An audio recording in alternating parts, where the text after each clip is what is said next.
Salut tout le monde, nouvelle vidéo aujourd'hui. Bilan des 2 mois d'entraînement au Skarboski Gym. Donc comme d'habitude, si vous voulez voir la suite, pensez à vous abonner, mettez un commentaire pour le référencement ainsi qu'un pouce bleu, ça m'aide beaucoup, merci à vous. Au bout de ces 2 mois d'entraînement, je commence directement par faire un point sur les sparring.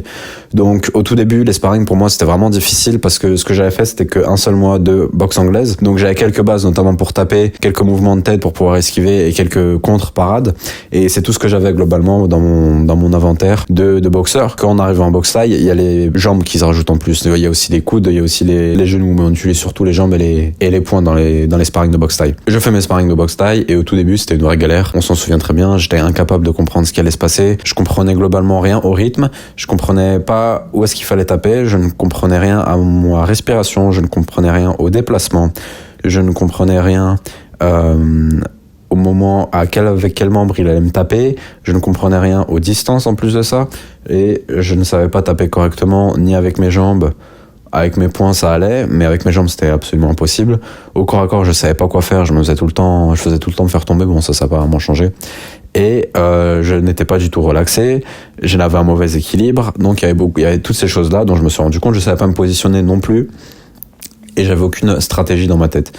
Donc globalement pour moi c'était vraiment difficile de faire quoi que ce soit pendant les sparring et je me faisais toujours allumer.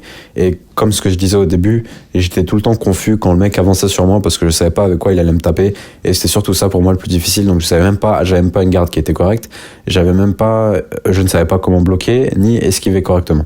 Voilà le point au niveau des sparring. Donc en fait c'est le point que tous les débutants ont, c'est tout le temps pareil, on a tous du mal et on se retrouve tous sur ce même point là. Maintenant on est 2 mois plus tard, qu'est-ce qui s'est passé 2 mois plus tard? Tout ce que j'ai cité à l'instant, donc positionnement, déplacement, etc. J'ai absolument travaillé sur tout ça. Principal focus pour moi, ça a été surtout le déplacement, le rythme, la respiration et la relaxation. Donc, je dis pas que je maîtrise encore tout, mais tous les points que j'ai cités précédemment, j'ai commencé à travailler dessus. Et pour le moment, c'est, on va dire, le plus important pour moi. Alors, j'ai pas encore appris à taper d'une manière très propre et précise. Moi, sur quoi je me concentre pour le moment, c'est avoir un bon rythme, avoir une bonne respiration, avoir un bon équilibre. Savoir casser le rythme aussi, bien gérer la distance, avoir une garde qui est solide et qui est bien ancrée. Et pour moi, donc ça, c'est les points les plus importants pour le moment. Et j'ai beaucoup travaillé mes déplacements, ça a été vraiment le focus le plus important. On va dire que pendant 1 mois j'ai travaillé mes déplacements, donc je connais pas encore tout par cœur au niveau des déplacements, je suis loin de tout connaître, mais on va dire que j'ai un bon équilibre quand je me déplace et je sais bien avancer, je sais bien reculer, je sais mieux casser la distance. Ça c'était plus difficile notamment contre les plus grands, ou bien quand on veut casser le rythme ou avancer directement sur le mec. Maintenant je sais casser la distance, j'ai pas encore tout dans mon bagage pour pouvoir casser la distance de différentes manières, de différents angles, mais je sais quand même casser la distance, je sais mieux rentrer, je sais mieux utiliser ma garde. C'est encore loin, excuse-moi, je sais, c'est encore loin d'être parfait, mais comme d'habitude, je n'ai que 2 mois. Et donc voilà. Donc ce que je vais faire pour le moment, c'est que je vais continuer à apprendre à me déplacer. Je vais apprendre à bloquer correctement et à contrer correctement et à saisir correctement quand on m'envoie les jambes. Ça va être mon focus principal. Et ensuite, j'apprendrai à être plus précis lorsque je mets des coups et à mieux mettre des coups. Aussi, j'ai pris en flexibilité. Donc ça, on voyait que j'avais du mal à mettre mes kicks quand je les envoyais sur le sac. Maintenant, ça va beaucoup mieux. Je perds encore mon équilibre, notamment quand il faut envoyer plusieurs kicks de suite. Donc ça, c'est encore difficile pour moi.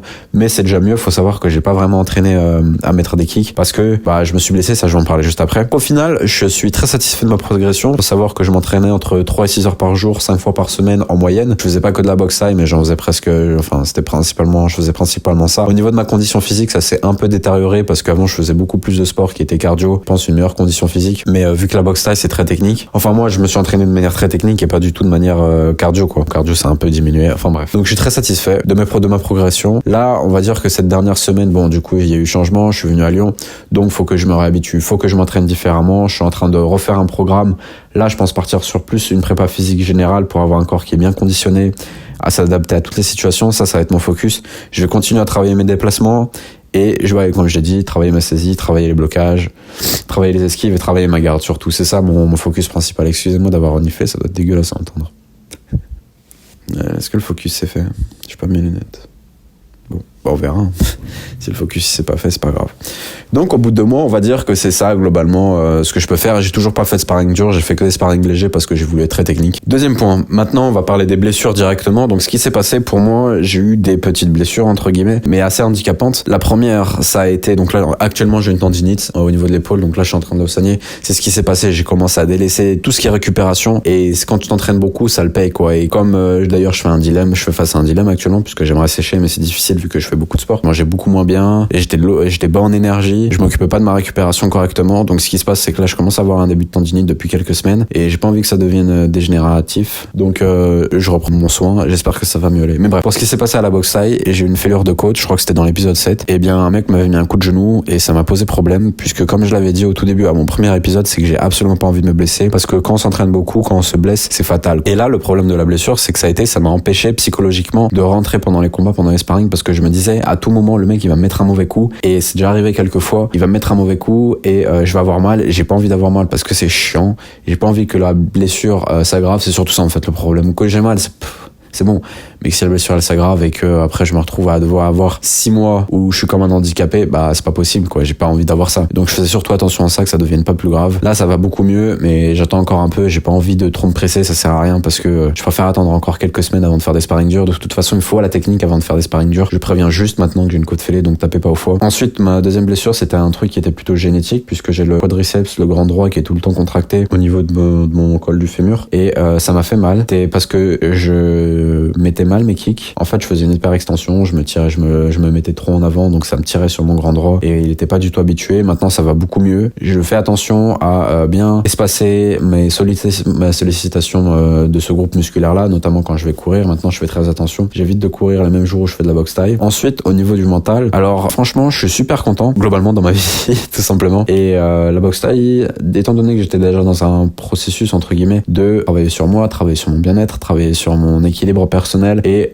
travailler sur ma paix intérieure, la boxe thaï ça m'a beaucoup aidé, surtout au niveau du fait de la socialisation, et ça fait du bien de rencontrer des gens puisque ça permet d'avoir l'oxytocine qui est produit, et ça fait du bien ça nous fait du bien quoi, ça nous fait procurer du bonheur. Et il y avait aussi le fait que maintenant quand je fais de la boxe thaï, une des valeurs de la boxe thaï, ça j'aurais bien voulu en faire une vidéo mais c'est pas grave, peut-être que j'en ferai plus tard, c'est que les gens sont très gentils, très souriants, très respectueux. T'es déjà quelqu'un de respectueux, mais étant donné que c'est une valeur phare dans la boxe thaï, j'ai plus pris conscience, j'ai plus conscientisé cette valeur-là et j'ai plus intégré à moi-même. Et aussi au niveau de la gentillesse, parce que ça j'ai beaucoup travaillé sur moi, sur le fait d'être gentil, parce que je trouve ça très important pour être bien dans sa tête, parce que ça sert à rien d'être méchant, à part mettre dans un environnement, dans sa tête, faire une projection mentale de le monde il est moche, le monde il est mauvais, ça nous fout juste en bas. Alors autant être gentil, autant être souriant, même pour rien, être souriant c'est bien. Moi je suis tout le temps souriant, franchement ça m'apporte que du positif, et je suis pas du tout en mode gourou ou développement personnel ou quoi, c'est juste des trucs tout simples à mettre dans sa vie. Je suis pas en train de théoriser des trucs ouais faut sourire parce qu'après ça va faire que tu vas rencontrer plus de personnes souriantes, je sais pas quoi. Non, juste souriez, c'est tout. Si les gens ne vous donnent pas de sourire en retour, c'est pas grave, je m'en fous, j'en ai rien à faire. Sur ce point-là, j'étais quand même super content. La boxe thaï, ça a bien complété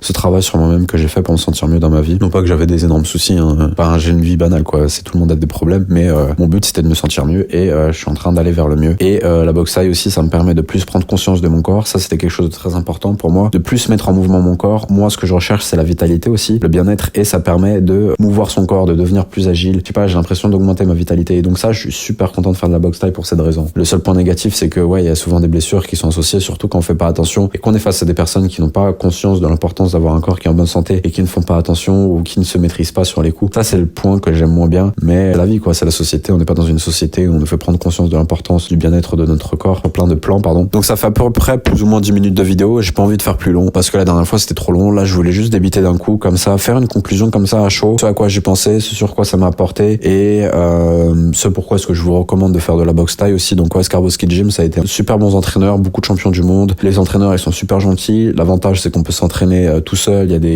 y a des endroits en bas pour s'entraîner seul. Dans le sous-sol pardon, on peut s'entraîner seul. Il y a des tatamis, il y a des sacs de frappe, il y a un petit espace de musculation. C'est ouvert de 10h à 21h30 plus ou moins selon les jours, et c'est super quoi. J'étais très très satisfait. Les gens sont tous super sympas, sont tous super respectueux. Donc je vous recommande d'aller vous entraîner là-bas, très sérieusement, très honnêtement. Voilà, comme d'habitude, pensez à vous abonner les gars pour voir la suite. Là, je vais m'entraîner chez Team Esbiri. Je commence à filmer à partir de demain mes entraînements. J'ai déjà fait 3 cours là. Pensez à vous abonner pour voir la suite. Je vais faire mon combat en Thaïlande. Là, faut que je prenne le billet d'avion. Mettre un pouce bleu pour le référencement, mettre un commentaire pour me donner votre avis, pour me faire des retours. Si vous pensez que j'ai bien évolué, si vous aurez travaillé différemment, si vous avez d'autres points à travailler. Enfin, peut-être que j'en oubliais parce que là, j'improvise quoi devant ma caméra plus ou moins. Super content les gars. J'ai eu 500 abonnés, donc je suis super content aussi. Bon, il y a la vidéo avec Jean-Charles qui a bien aidé. Et les gens, vous êtes tous super gentils à me mettre des commentaires géniaux, tout ça. Donc je suis vraiment content de comment ça avance. Et à bientôt tout le monde. À demain.